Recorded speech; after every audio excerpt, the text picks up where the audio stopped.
Hey, welcome back to the series. Today I want to dive into something fundamental, how narcolepsy is understood, discussed, and classified, because terminology matters, but so does lived experience. In fact, this probably should have been video 3 in the series before I delved into the individual symptoms, but I figured it was important to lay this groundwork now before moving forward. There's a sort of tunnel vision approach on one side, where narcolepsy is strictly viewed through its core symptoms related to REM dysfunction, while on the other side, the condition extends far beyond these definitions, yet the way it's classified has not really evolved. This division, in part, comes from a lack of clarity and actual insight being offered and/or presented, not just into symptoms, but into where the disease even belongs in classification. Right now, what gets recognized and discussed doesn't always reflect the expansive, overlapping, interconnected nature of the symptoms, and beyond the recognized symptoms too.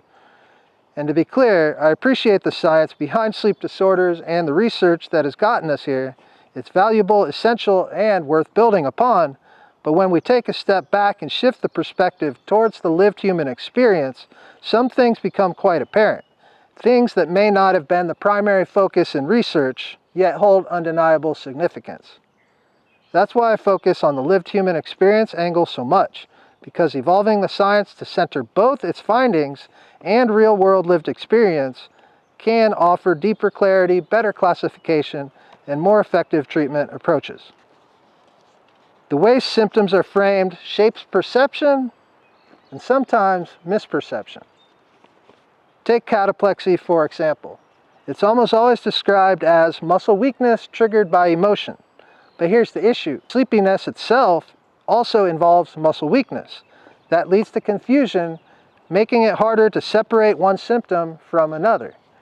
This is why I use the term muscle interference or muscular interferences instead of weakness.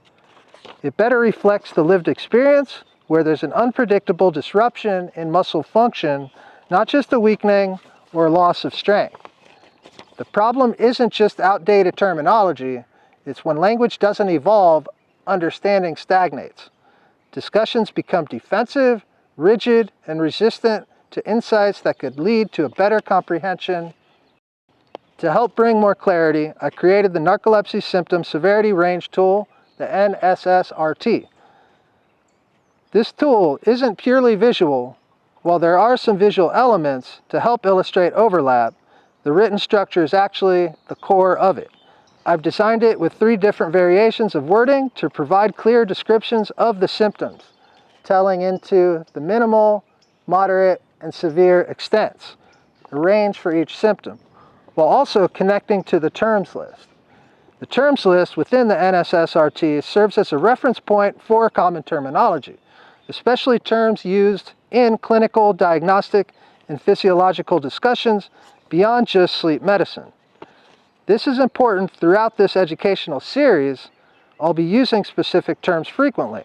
The idea of the terms list came to me as to help viewers reference some of the terms, ensuring better comprehension of the discussions we're having about narcolepsy and its symptoms, and it felt proper to just add it into the NSSRT as well.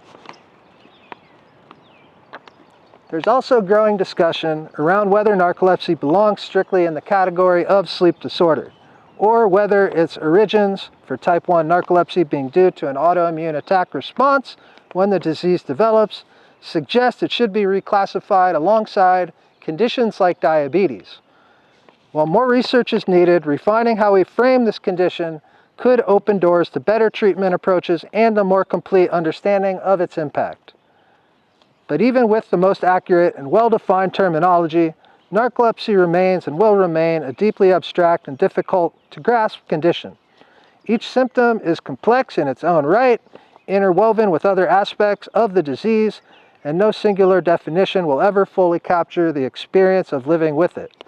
That inherent complexity contributes to why even those researching and treating narcolepsy can and do struggle with fully comprehending its reach and depths.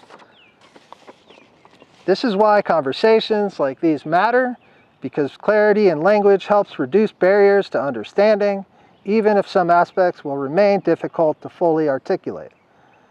Please feel free to go check out the Narcolepsy Symptom Severity Range tool at my website, narcolepsy.com, or at my Patreon, patreon.com/narcolepsy. Familiarize yourself with the terms list and use it as a reference while following along with the series. The NSSRT may be of real value for whomever living with the disease. In the next videos, I'll be diving into sleep paralysis and cataplexy, where I'll be using the NSSRT to help articulate certain points, offering insights and maybe some clarity towards the symptoms. This conversation isn't just about words, it's about fixing understanding, pushing for real change, and evolving. If this video gave you something to think about, share it, give it a like, feel free to subscribe if you've not already. I'm going to keep pushing forward. Thanks for watching.